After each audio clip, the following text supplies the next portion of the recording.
Hello guys, welcome back to Darshu's empire. तर आम्ही निघालोय आमच्या नव्या गाडीमध्ये.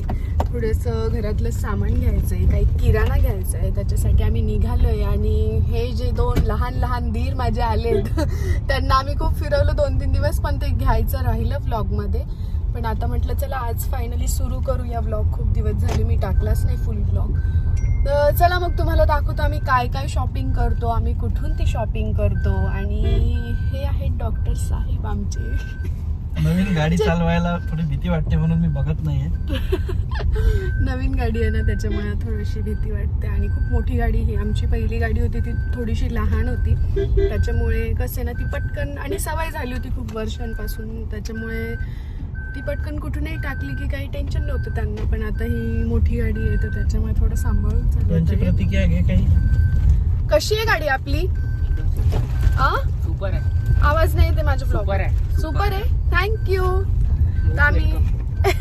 तर आम्ही चाललो यांना घेऊन. तर स्टे ट्यून, तुम्हाला दाखवत राहील मी आम्ही काय काय घेतो काय काय नाही. चलो बाय. आणि इथे आम्ही पोहोचलो आहे सामान घेण्यासाठी. तर आल्या आल्या इथे सुरू होता जोक काहीतरी, पण मी त्यांच्याकडे दुर्लक्ष केलं. आणि इथे माझ्या नवऱ्याला भेटला आहे नवीन पेशंट. त्या दादांना ऐकू येत नव्हतं आणि बोलताही येत नव्हतं. आणि मी त्यांना काहीतरी विचारत होते तर त्यांना सांगताच येत नव्हतं. मग यांना समजलं की त्यांना असा असा प्रॉब्लेम आहे. मग हे त्यांना समजून सांगत होते काही गोष्टी. आणि बस मग काही गोष्टी कसं इकडे होतात, काही तिकडे होतं. मग आम्ही एकमेकांना दाखवत होतो सगळेजण की हे इथे ते तिथे. आणि सगळ्यांच्या मदतीने आम्ही शॉपिंग करत होतो. त्यानंतर इथे हे जे दीर आहेत माझे लहान, त्यांच्यासाठी हे कुठलं तरी स्वीट घेत होते. म्हणजे त्यांना आम्रखंड की केसर आवडतं वाटतं श्रीखंडामध्ये, पण ते भेटत नव्हते. म्हणून ह्या दोघांनी एकमेकांच्या चॉईसचं फायनली आम्रखंड घेतलेलं आहे. आणि त्याच्यानंतर आम्ही निघालो दुसरं सामान घेण्यासाठी. तर तिथे दिसली मला मॅगी. आणि हे मुलंही घरी होते. म्हटलं चला मग, म्हणून मी 4-5 घेतल्या. नाही तर जनरली मी इतक्या आणत नाही. आता मी 1-2च किंवा लागेल तसं मी घेत असते. पण ह्या पोरांना मी म्हटलं की तुम्हाला जे पाहिजे ते तुम्ही घ्या. तर हे एक बिस्किटसुद्धा सिलेक्ट नाही करू शकत आहे, त्यातही इतके लास्ट आहेत बघा हे दोघं.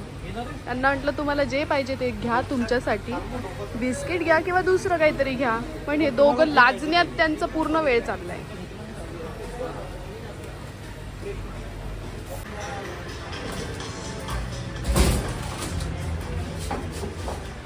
आणि इथे ना हे डान्स करत होते आणि हे दोघं हसत होते. ह्या तिघांचं काय सुरू होतं ना, काय माहिती, काय गोंधळ घालत होते. मी तर बिलकुल लक्ष देत नव्हते, माझं सगळं लक्ष सामानातच होतं.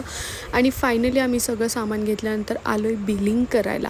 आणि कसं असतं ना की आपण सगळ्या गोष्टी घेत असतो तो त्यावेळेस आपलं इतकं लक्ष नसतं. पण ज्यावेळेस फायनली बिलिंगची वेळ येते तेव्हा आपल्याला समजतं की अरे आपण किती गोष्टी घेतलेल्या आहेत. पण इथे आम्ही खरंच सगळं आवश्यकच घेतले, अनावश्यक असं काहीच मी घेतलेलं नाही आहे. जे गरजेचं आहे तेच घेतले. खाण्याच्या काही गोष्टी घेतलेल्या आहेत.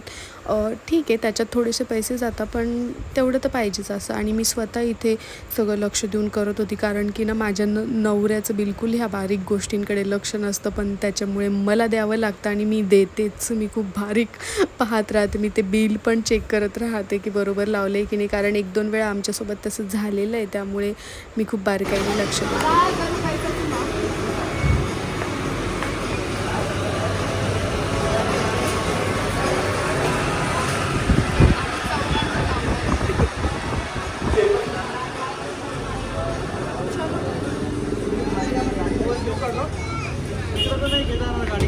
हे खाली नेते आपल्याला. इथे ट्रॉलीसोबत थोडी मस्ती सुरू होती, पण खरंच मी पडले असते ह्या ट्रॉलीसोबत मस्ती करता करता. आणि ना इथे आम्ही मटार घेतले होते, फ्रोझन मटार. तर मी जेव्हा सगळं सामान भरत होती ना त्यावेळेस मी सहज बघितले की बघू म्हटलं मटार कसे. तर ते इतके सडलेले होते आणि इतके खराब झालेले होते ना. मग मी लगेच आतमध्ये गेली आणि त्यांना म्हटलं की नाही का हे बदलून द्या. तर त्यातील एक माणूस होता ना, तो बोलला की नाही हे बदलून नाही देऊ शकत आणि पैसेही रिटर्न भेटणार नाही.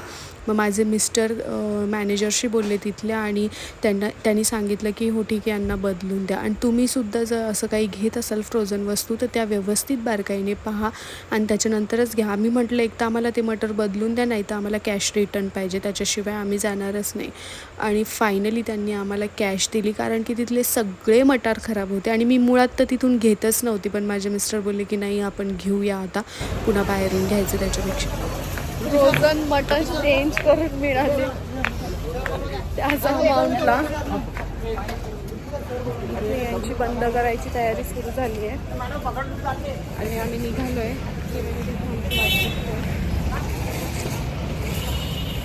आणि नंतर आलो आम्ही थोडीशी पेटपूजा करायला. पेटपूजामध्ये हो, तर ह्या कॅफेचं नावच पेटपूजा आहे.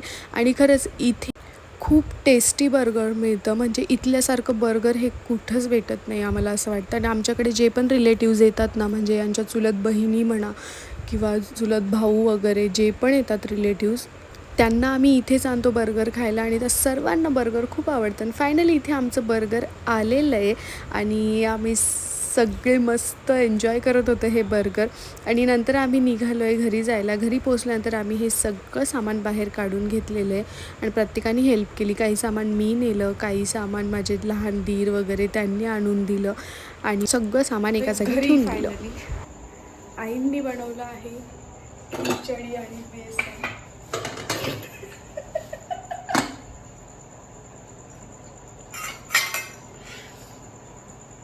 आता आम्ही जेवण करतो थोडं थोडं गंमत गंमत. आणि इथे बघा हे किती थकले सगळे कामं करून, मस्त मोठ्या माणसासारखे येऊन बसले, बिलकुल बोलत नाही. हे इतके शाय ना, खूप शाय. नंतर मी ड्रेस वगैरे चेंज करून घेतला आणि मग मी जिरा सोडा पीत होते, कारण की मला ना थोडं ॲसिडिटीसारखं वाटत होतं आणि माझं डोकंही खूप दुखत होतं. त्याच्यामुळे मी मस्त थंड थंड जिरा सोडा पिला. मला बरं वाटलं ते पिल्यानंतर. चला आजचा व्लॉग इथे सेंड करते. लाईक करा, शेअर करा आणि चॅनलला सबस्क्राईब करा. बाय.